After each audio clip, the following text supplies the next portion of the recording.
আসসালামু আলাইকুম রহমতুল্লাহ বারাকাতুহ। আমি আজকে মিকাতো সিঙ্গেল বানাবো, কীভাবে বানাতে হয় আপনাদেরকে আমি দেখাবো ভিডিওর মাধ্যমে। সবাই সাপোর্ট দিবেন, ভিডিও শেয়ার করবেন, লাইক কমেন্ট করবেন। ওকে, তো ঠিক আছে, ইনশাল্লাহ আমি বিসমিল্লাহ বলে শুরু করতে আসি।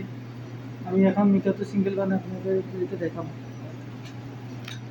প্রথমে ডাবল শট স্পেসো লিমো এখানে,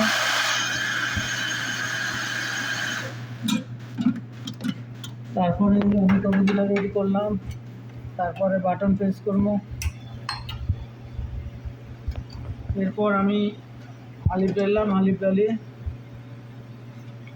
ফোম বানাবো একটু।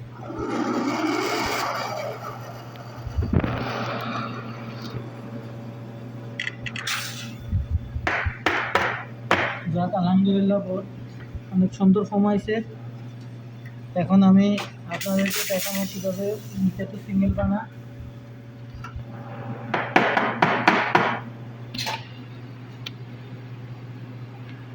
তো সুক্কা যদি না থাকে, সুক্কা কোম্পানি কাস্টমার যদি চিনি চায় আমি চিনি দেবো, না চালে দেওয়ার দরকার নেই। আমি তো হালকা পরিমাণ মতো আলু দিব, তারপর এভাবে একটু জমা করবো। এখানে জমা করার পর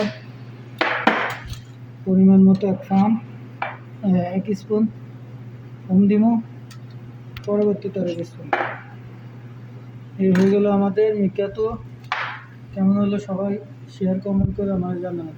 আল্লাহ হাফেজ, আসসালামু আলাইকুম রহমতুল্লাহ বারাকাতুহু।